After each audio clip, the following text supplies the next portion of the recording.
Nature and significance of management, प्रबंध की प्रकृति और महत्व। सबसे पहले जानते हैं मैनेजमेंट कॉन्सेप्ट क्या है या मैनेजमेंट का क्या अर्थ है। हेनरी फयोल जो मैनेजमेंट के काफ़ी फेमस फिलोसोफर या थिंकर रहे हैं, इनका लाइफ टाइम 1841 से 1925 तक था। ये मैनेजमेंट को डिफाइन करते हैं इस तरीके से कि मैनेजमेंट का मतलब है फोरकास्ट करना यानी कि भविष्यवाणी करना, प्लान करना, योजना बनाना, ऑर्गेनाइज करना, संगठन बनाना, टू कमांड आदेश देना, टू कोऑर्डिनेट समन्वय करना, एंड टू कंट्रोल और नियंत्रण करना।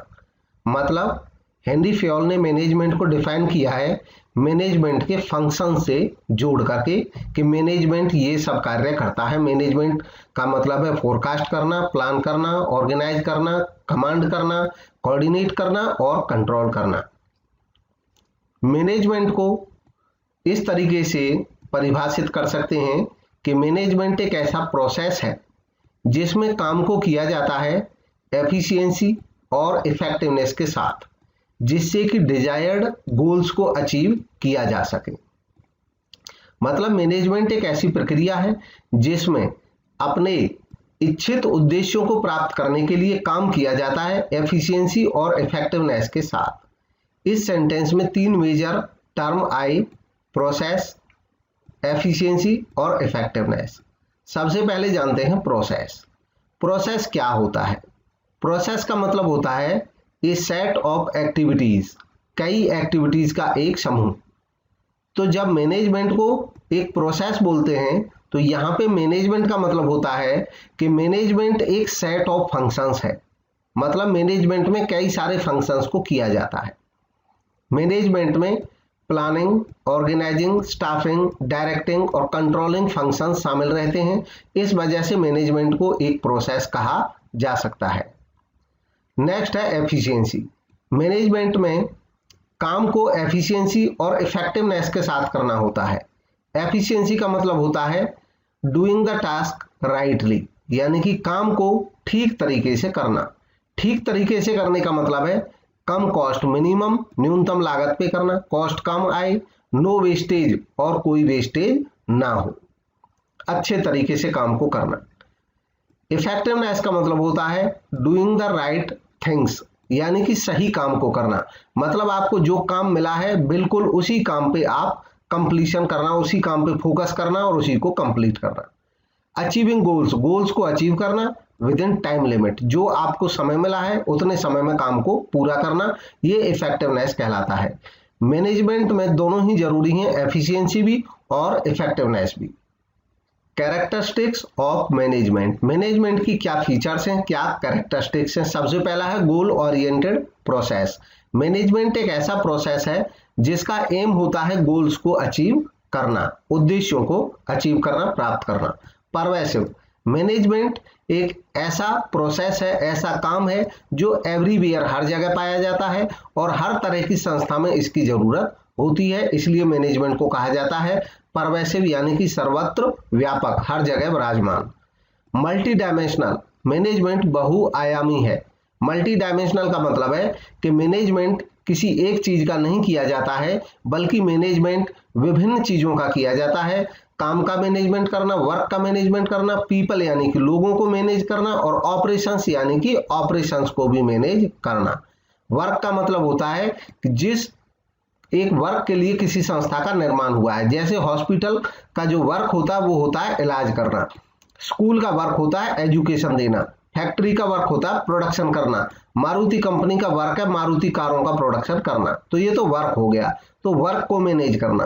पीपल का मतलब होता है जो एम्प्लॉय उसमें काम करते हैं संस्थाओं में, उनको मैनेज करना। और ऑपरेशन का मतलब होता है जैसे कोई संस्था है, मारुति एक संस्था है जिसका वर्क तो है मारुति कारों का प्रोडक्शन करना, लेकिन अब इस मारुति कार के प्रोडक्शन के लिए वो कई छोटे छोटे फंक्शंस करती होगी, जैसे फाइनेंसिंग का काम करना पड़ता है, रिसर्च एंड डेवलपमेंट का काम करना पड़ता है, मार्केटिंग और सेल्स का काम करना पड़ता है, परचेज का काम करना पड़ता है, प्रोडक्शन का काम करना पड़ता है, ह्यूमन रिसोर्स का काम करना पड़ता है।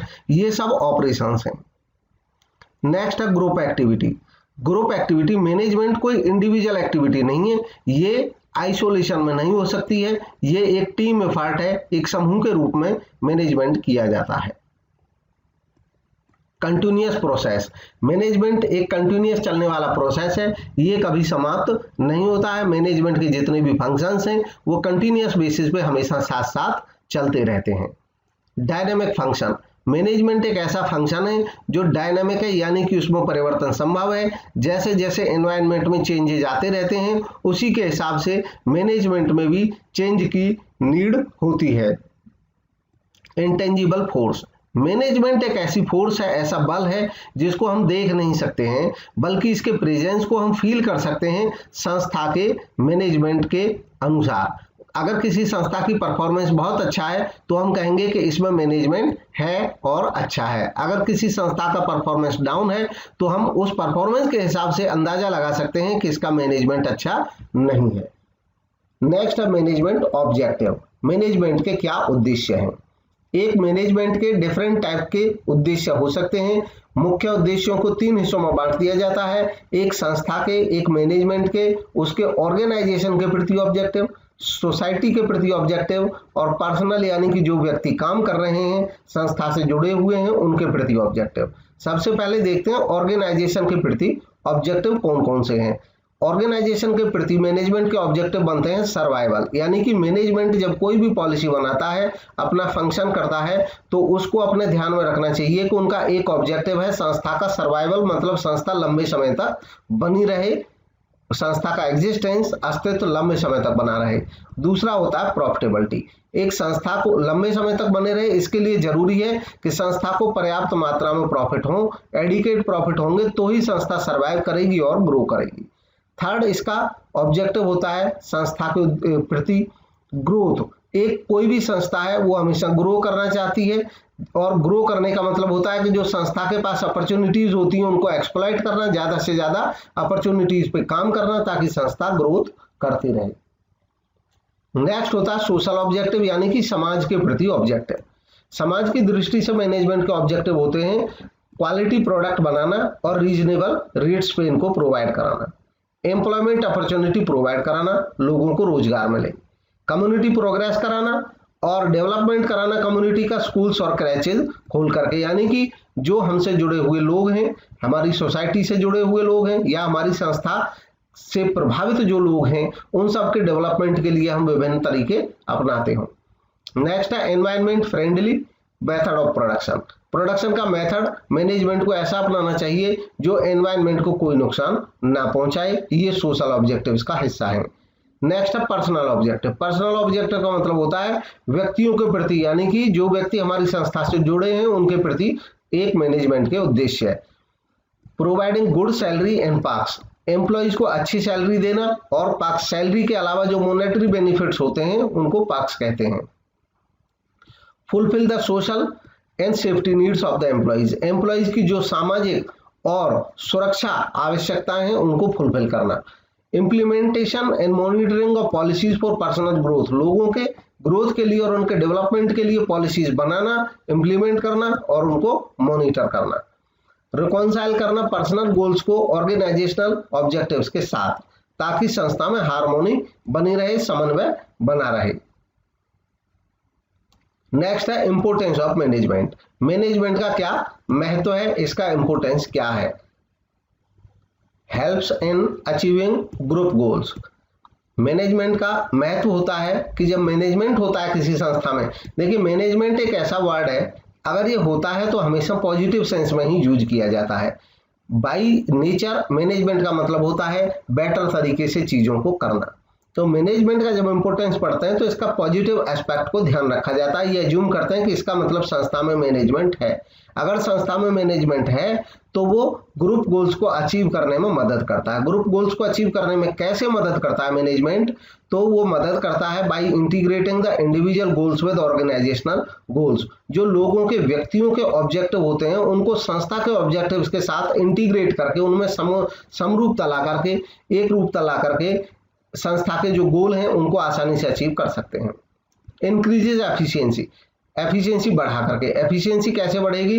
रिड्यूस कॉस्ट, कॉस्ट को कम करना और प्रोडक्टिविटी को बढ़ाना। Prepare to face dynamic environment, dynamic environment को फेस करने लायक संस्था को तैयार करना। और ये कैसे किया जाता है? बाय कन्विंसिंग एम्प्लॉइज, एम्प्लॉइज को कन्विंस करना कि जब भी एनवायरनमेंट में कोई चेंज होता है तो अपने एम्प्लॉइज को कन्विंस किया जाए कि भी हमें संस्था में भी चेंज करना पड़ेगा। Help in achieving personal goals, जो पर्सनल गोल है यानी कि एम्प्लॉइज के अपने गोल्स हैं कि एम्प्लॉइज का डेवलपमेंट हो, उसको भी अचीव कराने में मदद करना। उसको अचीव कैसे कराया जाएगा? By providing right direction. अगर हम सही डायरेक्शन देंगे एम्प्लॉइज को तो एम्प्लॉइज का ग्रोथ होगा।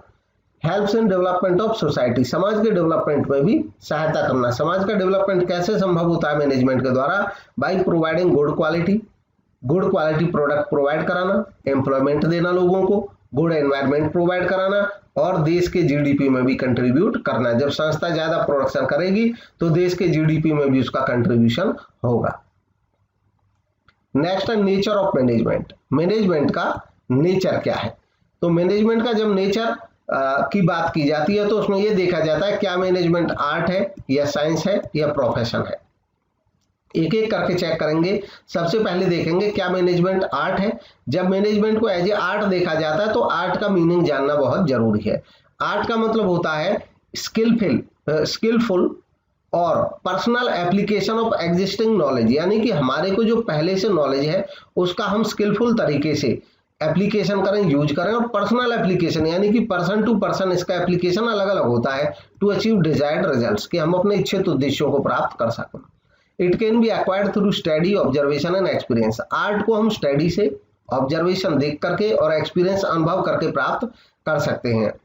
अब आर्ट एक स्किलफुल एप्लीकेशन है नॉलेज का। स्किलफुल का मतलब होता है कि लोगों को जो नॉलेज है उसको वो अपनी स्किल के अनुसार दिखाते हैं। दूसरी बात है ये पर्सनल एप्लीकेशन है। पर्सनल का मतलब है हर पर्सन के लिए वेरी करता है। जैसे सारे लोग मान लो पेंटिंग बनाना जानते हैं तो पेंटिंग बनाने के रूल्स अपने एक जैसे पढ़े होंगे, उसके बावजूद एक आर्टिस्ट ऐसा हो सकता है जो बहुत अच्छा पेंटिंग बनाता है। यानी कि ऐसा क्यों होता है? क्योंकि हर एक की स्किल अलग होती है और जो एप्लीकेशन होता है स्किल का वो सबका पर्सनल होता है, पर्सन टू पर्सन वेरी करता है।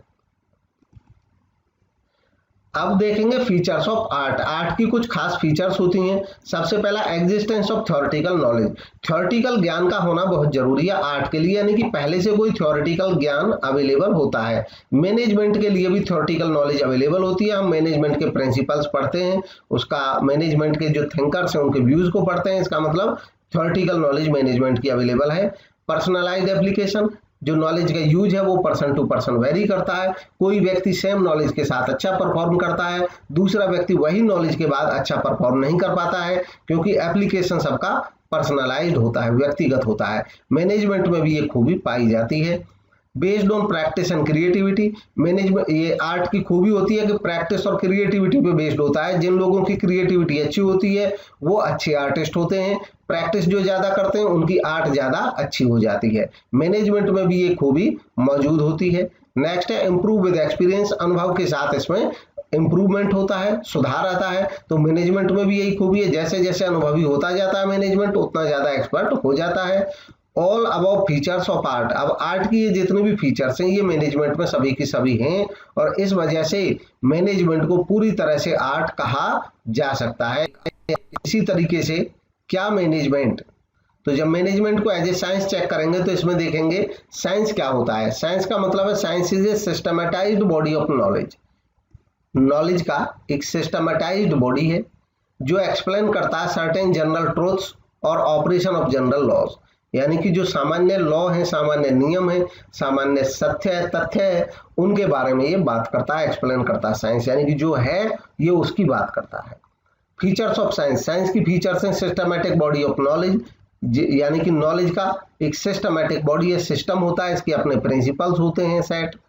प्रिंसिपल्स बेस्ड ऑन एक्सपेरिमेंट, अगली खूबी होती है साइंस के जो प्रिंसिपल्स होते हैं वो एक्सपेरिमेंट पे बेस्ड होते हैं, उनको आप बार बार एक्सपेरिमेंट करके देखेंगे उनका रिजल्ट सेम आएगा। और नेक्स्ट होता है यूनिवर्सल वैलिडिटी, यानी कि साइंस के जो प्रिंसिपल्स हैं इनकी वैलिडिटी यूनिवर्सल लेवल पे होती है। Based on the above features, जब इन फीचर्स को देखते हैं तो मैनेजमेंट के बारे में हम ये जानते हैं कि मैनेजमेंट में कुछ फीचर तो हैं और बाकी फीचर नहीं है, क्योंकि मैनेजमेंट के जो प्रिंसिपल्स हैं वो उतने एक्यूरेट और यूनिवर्सल नहीं है जैसे फिजिकल साइंसेज के, फिजिक्स के और केमिस्ट्री के होते हैं। इसलिए मैनेजमेंट को कंप्लीट साइंस नहीं कहा जा सकता है, बल्कि मैनेजमेंट को इनएग्जैक्ट साइंस कहा जाता है। जैसे कि सिस्टमैटिक बॉडी ऑफ नॉलेज तो होता है, मैनेजमेंट का भी अपना जो बॉडी ऑफ नॉलेज है वो सिस्टमैटिक है, इसके अपने सेट प्रिंसिपल्स हैं, रूल्स हैं, लेकिन इसके जो प्रिंसिपल्स हैं वो एक्सपेरिमेंट पे बेस्ड नहीं होते हैं बल्कि ऑब्जर्वेशन पे बेस्ड होते हैं, क्योंकि जो मैनेजमेंट के प्रिंसिपल्स होते हैं वो ह्यूमन से रिलेटेड होते हैं और ह्यूमन की जो एक्टिविटी होती है वो हमेशा एक जैसी नहीं होती हैं, वो बदलती रहती हैं और इसलिए परिणाम भी बदलते हैं। यूनिवर्सल वैलिडिटी भी नहीं होती है, यानी कि जो मैनेजमेंट के प्रिंसिपल्स हैं वो उतने रिजिड नहीं है जितने साइंस के प्रिंसिपल्स होते हैं। नेक्स्ट है मैनेजमेंट एज ए प्रोफेशन। अब देखेंगे क्या मैनेजमेंट प्रोफेशन है। तो जब प्रोफेशन की बात करते हैं तो प्रोफेशन का मतलब क्या है? प्रोफेशन एक ऐसा ऑक्यूपेशन है, एक ऐसा काम है, धंधा है, founded upon specialised educational training, जो कि किसी विशिष्ट एजुकेशनल ट्रेनिंग के ऊपर फाउंड करता है। पर्पज ऑफ, जिसका पर्पज होता है सर्विसेज देना दूसरों को, डायरेक्ट या डेफिनेट कंपनसेशन के लिए, यानी कि एक निश्चित और प्रत्यक्ष रूप से फीस प्राप्त की जाती है। जैसे डॉक्टर एक स्पेसिफिक नॉलेज लेता है, ट्रेनिंग लेता है, उसके बाद वो लोगों को सर्व करता है, उनका इलाज करता है और बदले में एक निश्चित फीस लेता है। डॉक्टर, वकील, एडवोकेट, चार्टर्ड अकाउंटेंट, ये सब प्रोफेशनल्स के एग्जांपल्स हैं। प्रोफेशन की फीचर्स, प्रोफेशन की फीचर्स होती हैं well defined body of knowledge, यानी कि ज्ञान का एक क्रमबद्ध समूह, यह भी होता है प्रोफेशन, होता है मैनेजमेंट में भी होता है। सर्विस मोटिव, मोटिव होता है प्रोफेशनल्स का सर्विस देना, क्योंकि सर्विस देकर के ही वो फीस मांगते हैं। रिस्ट्रिक्टेड एंट्री, प्रोफेशन के केस में खूबी होती है कि इसकी जो एंट्री होती है वो रिस्ट्रिक्टेड होती है उन लोगों तक जो लोग स्पेसिफिक डिग्री के लेके आते हैं। जैसे आप डॉक्टर अगर बनना चाहते हैं तो डॉक्टर की आपको डिग्री लेनी पड़ेगी। नेक्स्ट है प्रोफेशनल एसोसिएशन, जो जितने भी प्रोफेशन होते हैं इनकी एक रिप्रेजेंटेटिव बॉडी होती है जिसके सारे प्रोफेशनल्स मेंबर होते हैं, सदस्य होते हैं, उसको प्रोफेशनल एसोसिएशन कहते हैं। जैसे एडवोकेट्स यानी कि जो वकील हैं इंडिया में, उनकी एक बॉडी है प्रोफेशनल एसोसिएशन जिसको कहा जाता है bar council of India, BCI। ऐसे ही डॉक्टर्स के बारे में एक इनकी जो प्रोफेशनल बॉडी है MCI, medical council of India, ये डॉक्टर्स की है। ऐसे ही चार्टर्ड अकाउंटेंट्स की जो बॉडी है वो है ICAI, institute of chartered accountants of India. Next है एथिकल कोड ऑफ कंडक्ट। अब ये जो बॉडी होती है प्रोफेशनल एसोसिएशंस बन जाती हैं अपने किसी प्रोफेशन की, तो ये कुछ कंडक्ट के रूल्स बनाते हैं कि इनके मेंबर्स क्या करेंगे और क्या नहीं करेंगे। तो इस तरह के जो रूल्स होते हैं जो इन संस्थाओं ने बनाए होते हैं उनको कहते हैं एथिकल कोड ऑफ कंडक्ट, यानी कि व्यवहार के नियम। जब मैनेजमेंट में इन फीचर्स को देखते हैं, प्रोफेशन के फीचर्स को, तो management in exact criteria profession को फॉलो नहीं करता, यानी कि प्रोफेशन की जो फीचर्स हैं वो सब मैनेजमेंट में नहीं पाई जाती हैं। मैनेजमेंट में well defined body of knowledge तो होता है, सर्विस मोटिव भी होता है, जो मैनेजमेंट है वो भी सर्विस प्रोवाइड कराता है, लेकिन एंट्री रिस्ट्रिक्टेड नहीं होती है। मतलब जरूरी नहीं है आपको खास डिग्री लेके तभी उसके बाद ही मैनेजमेंट में लाया जाएगा। मैनेजर कोई भी बन सकता है, इवन एक इलिटरेट पर्सन भी मैनेजर बन सकता है अगर उसका स्वयं का व्यवसाय है तो, या उसको किसी पर्टिकुलर फील्ड का अच्छा अनुभव हो जाता है तो वो व्यक्ति अनुभव के आधार पर मैनेजर बनाया जा सकता है। तो इसके लिए प्रोफेशन को पूरी तरह से मैनेजमेंट को पूरी तरह से प्रोफेशन नहीं कहा जा सकता है, बल्कि जो मैनेजमेंट है वो एक डेवलपिंग प्रोफेशन है, क्योंकि धीरे धीरे इन सब में इंप्रूवमेंट हो रहा है मैनेजमेंट के बारे में।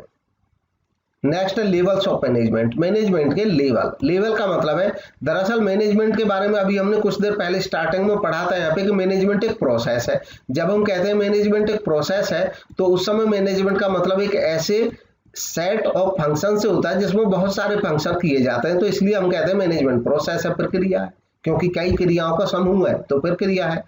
लेकिन जब हम कहते हैं कि मैनेजमेंट एज ए नाउन, जब हम मैनेजमेंट को ये कहते हैं कि उस संस्था का मैनेजमेंट यह कर रहा है, हमारी संस्था का मैनेजमेंट यह नहीं करता है, तो इसका मतलब हम मैनेजमेंट को एक नाउन की हैसियत से देखते हैं।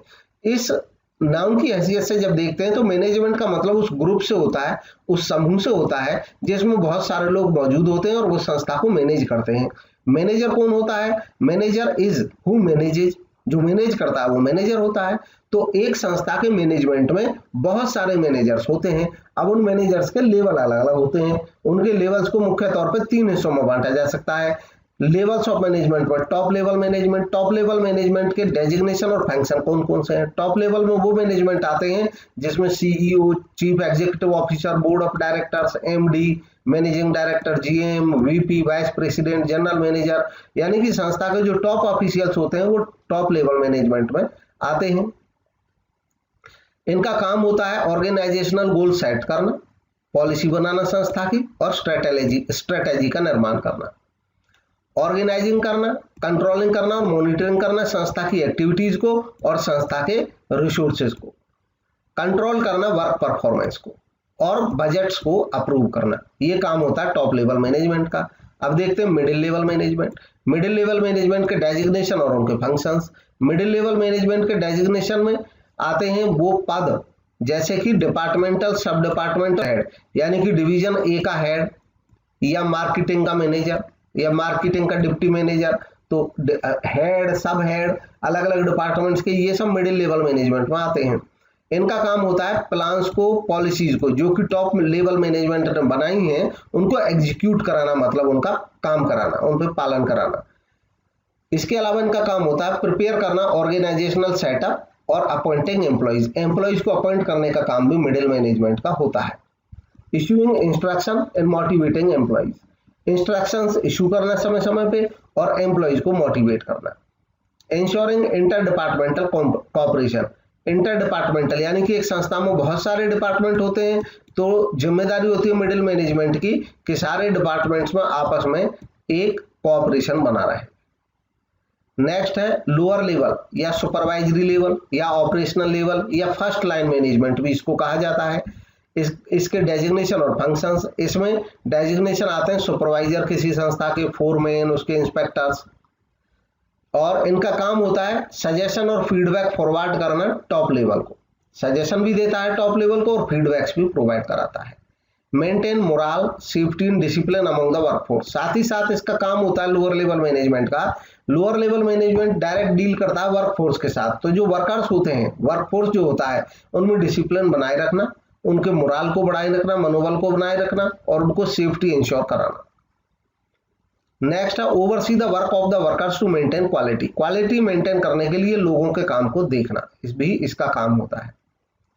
नेक्स्ट है assist the management in selection, training, placement, promotion of workers, workers के सिलेक्शन में, ट्रेनिंग में, प्लेसमेंट, प्रमोशन, मैनेजमेंट, इन सब में सहायता करना भी इसका काम होता है। नेक्स्ट है फंक्शंस ऑफ मैनेजमेंट। अब मैनेजमेंट के मुख्य फंक्शन कौन कौन से हैं? तो मैनेजमेंट के फंक्शन में सबसे पहला प्लानिंग। प्लानिंग का मतलब होता है कि किसी काम को करने से पहले ही उसके बारे में सोचना। डिसाइडिंग इन एडवांस या thinking before doing, thinking before doing भी कहा जाता है प्लानिंग का मतलब। और इसका मतलब ये भी होता है कि एडवांस में ही डिसाइड करना कि क्या करना है और इसको कैसे करना है, इसी को प्लानिंग कहा जाता है, यानी कि पहले से सोचना। प्लानिंग एक मेंटल वर्क होता है केवल, जिसमें हम ये तय करते हैं हम क्या करेंगे, कब करेंगे, कैसे करेंगे, तो ये सब प्लानिंग है। ऑर्गेनाइजिंग, ऑर्गेनाइजिंग जो होता है वो सेकंड स्टेप होता है जो कि हमारी प्लान को आगे बढ़ाने का काम करता है। इसमें शामिल होता है ड्यूटी असाइन करना, ग्रुपिंग टास्क यानी कि जो काम है उसके ग्रुप बनाना, बंटवारा करना, लोगों को ड्यूटी सौंपना, इस्टेब्लिशिंग अथॉरिटी, लोगों की अथॉरिटी इस्टेब्लिश करना, जैसे कोई पर्टिकुलर पर्सन वो किस चीज के ऊपर उसके राइट्स होंगे। Allocating resources required to carry out specific plan, अब अलग अलग डिपार्टमेंट में काम तो बांट लिया, संस्था के जो रिसोर्सेज है उनका बंटवारा भी किया जाता है डिपार्टमेंट्स के साथ। नेक्स्ट हो गया स्टाफिंग। स्टाफिंग का मतलब होता है finding the right people for the right job, यानी कि जैसी जॉब वैसा ही उसके लिए राइट आदमी ढूंढना स्टाफिंग का काम होता है।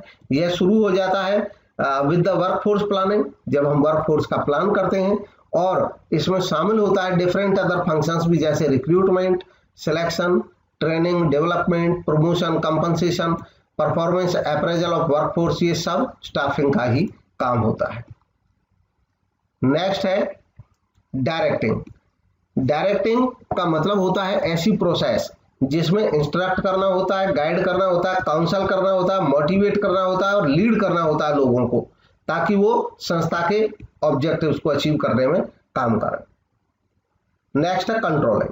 कंट्रोलिंग मैनेजमेंट का वह अंतिम फंक्शन माना जाता है जिसमें मॉनिटर किया जाता है ऑर्गेनाइजेशनल परफॉर्मेंस को, संस्था की परफॉर्मेंस कैसी है उसको मॉनिटर किया जाता है toward the attainment of organizational goal, संस्था के गोल्स को अटेन करने के लिए। नेक्स्ट है, इसमें यह सुनिश्चित करना होता है, कंट्रोलिंग का काम यह निश्चित करना भी होता है कि एक ऑर्गेनाइजेशन के रिसोर्सेज को यूज किया जाए इफेक्टिवली और एफिशिएंटली, ताकि जो प्री डिटरमाइंड गोल्स हैं उनको अचीव किया जा सके। नेक्स्ट टॉपिक है कोऑर्डिनेशन। कोऑर्डिनेशन हिंदी में समन्वय कहते हैं, इसको हार्मोनाइजेशन भी कहा जाता है। इसका जो मूल स्पिरिट होता है इसके पीछे वो होता है टीम स्पिरिट, समूह भावना। It refers to ensure unity of action. इसका मतलब होता है यूनिटी ऑफ एक्शन, कार्यों में एक रूपता लाना among various activities in department of organisation, एक संस्था के डिफरेंट डिपार्टमेंट में और एक्टिविटीज में एक रूपता लाना। It is the essence of management, यह मैनेजमेंट का एसेंस है। एसेंस क्यों है? क्योंकि यह मैनेजमेंट के सभी फंक्शंस में रिक्वायर होता है, मैनेजमेंट के हर फंक्शन में कोऑर्डिनेशन की जरूरत होती है। अब है इसके फीचर्स। फीचर्स क्या होते हैं? फीचर्स है इंटीग्रेट ग्रुप ऑफ एफर्ट, ये ग्रुप एफर्ट यानी कि जो पूरे ग्रुप के एफर्ट होते हैं उनमें एक रूपता लाता है। Ensure unity of action, unity लाता है लोगों के एक्शन में, यानी कि उनके जो एक्शन होते हैं वो भी यूनाइट फॉर्म में दिखते हैं। कंटिन्यूअस प्रोसेस, लगातार चलने वाली प्रोसेस है। Responsibility of every manager, coordination her manager की रेस्पॉन्सिबिलिटी है, चाहे वो टॉप लेवल पे है, चाहे मिडिल लेवल पे है, चाहे लोअर लेवल पे है। डेलिब्रेट फंक्शन, डेलिब्रेट का मतलब होता है कि एक ऐसा फंक्शन होता है जो सोच विचार के किया जाता है, अनायास या बाई चांस नहीं हुआ है, इसके लिए पहले से प्लान किया जाता है। तो कोऑर्डिनेशन ऐसी चीज है जिसके बारे में हम पहले से प्लान करते हैं, डेलिब्रेट फंक्शन होता है। जबकि कोऑर्डिनेशन से मिलता जुलता ही एक दूसरा वर्ड होता है कोऑपरेशन। कोऑपरेशन जो होता है वो डेलिब्रेट ना होकर के स्पॉन्टेनियस होता है। कोऑपरेशन जो होता है वो होता है स्पॉन्टेनियस।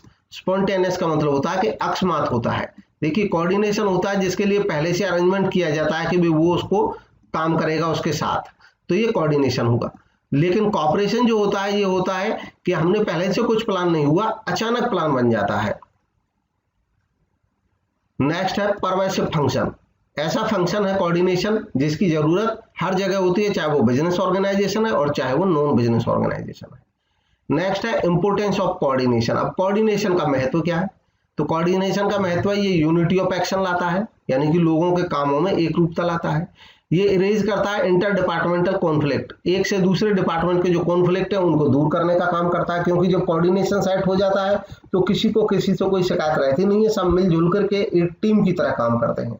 यह प्रमोट करता है हार्मोनियस इंप्लीमेंटेशन ऑफ प्लान, यानी कि ये इस बात को भी प्रमोट करता है, प्रोत्साहित करता है कि जो प्लान है वो इंप्लीमेंट किया जाए हार्मोनियस तरीके से। नेक्स्ट है helps in maintaining A high degree of moral among employees. Employees के मोरल में यानी कि मनोबल में एक ये हाई डिग्री को मेंटेन करता है, यानी कि उनका मनोबल बनाए रखता है। नेक्स्ट है coordination is the essence of management. अब कोऑर्डिनेशन के बारे में कहा जाता है कि ये मैनेजमेंट का एसेंस है, यानी कि प्रबंध का सार है समन्वय। अब प्रबंध का सार समन्वय क्यों है? क्योंकि हमें मैनेजमेंट में कोऑर्डिनेशन की हर समय जरूरत पड़ती है। मैनेजमेंट के हर फंक्शन में कोऑर्डिनेशन की जरूरत है और मैनेजमेंट के हर लेवल पे कोऑर्डिनेशन की जरूरत है। हर फंक्शन में जरूरत है, जैसे कि प्लानिंग में जरूरत है। प्लानिंग में क्या जरूरत है? कोऑर्डिनेशन की। प्लानिंग में जरूरत है कि जो मास्टर प्लान है संस्था का और जो डिपार्टमेंटल प्लान है उनमें कोऑर्डिनेशन हो, एक रूपता है। ऑर्गेनाइजिंग में जरूरत है क्योंकि कोऑर्डिनेशन जो होता है वो अलग अलग डिपार्टमेंट में और अथॉरिटी, रेस्पॉन्सिबिलिटी और अकाउंटेबिलिटी, इन सब में कोऑर्डिनेशन एक रूपता का काम करता है। स्टाफिंग, कोऑर्डिनेशन की रिक्वायरमेंट स्टाफिंग में भी होती है। स्टाफिंग का काम होता है लोगों को एम्प्लॉयमेंट प्रोवाइड कराना, लोगों को काम पे रखना। लोगों को जब काम पे रखते हैं तो उसमें कोऑर्डिनेशन बिठाया जाता है कि जॉब की रिक्वायरमेंट क्या है और जिस व्यक्ति को हम काम पे रख रहे हैं उसकी क्वालिटी क्या है, क्योंकि ये इनमें जब रिकॉन्साइल हो जाता है, मिलान हो जाता है, तभी स्टाफिंग का काम आगे बढ़ाया जाता है। नेक्स्ट है डायरेक्टिंग। डायरेक्टिंग में भी कोऑर्डिनेशन की जरूरत होती है, क्योंकि डायरेक्टिंग में क्या होता है, सुपरविजन होता है, मोटिवेशन होता है, लीडरशिप होता है, कम्युनिकेशन होता है, इन सब में भी हमें कोऑर्डिनेशन की जरूरत पड़ती है। Next controlling. कंट्रोलिंग में भी कोऑर्डिनेशन की जरूरत पड़ती है। कोऑर्डिनेशन की जरूरत पड़ती है जो स्टैंडर्ड सेट है, यानी कि हमने जो स्टैंडर्ड तय किए और जो एक्चुअल रिजल्ट आए, एक्चुअल रिजल्ट, उनके बीच में कोऑर्डिनेशन बिठाना। अल्टीमेटली कोऑर्डिनेशन की जरूरत होती है हर लेवल पे मैनेजमेंट के, चाहे टॉप लेवल है और चाहे वो मिडिल लेवल है और चाहे वो लोअर लेवल है, हर जगह कोऑर्डिनेशन की जरूरत होती है। तो इस तरीके से कहा जा सकता है कि coordination is the essence of management.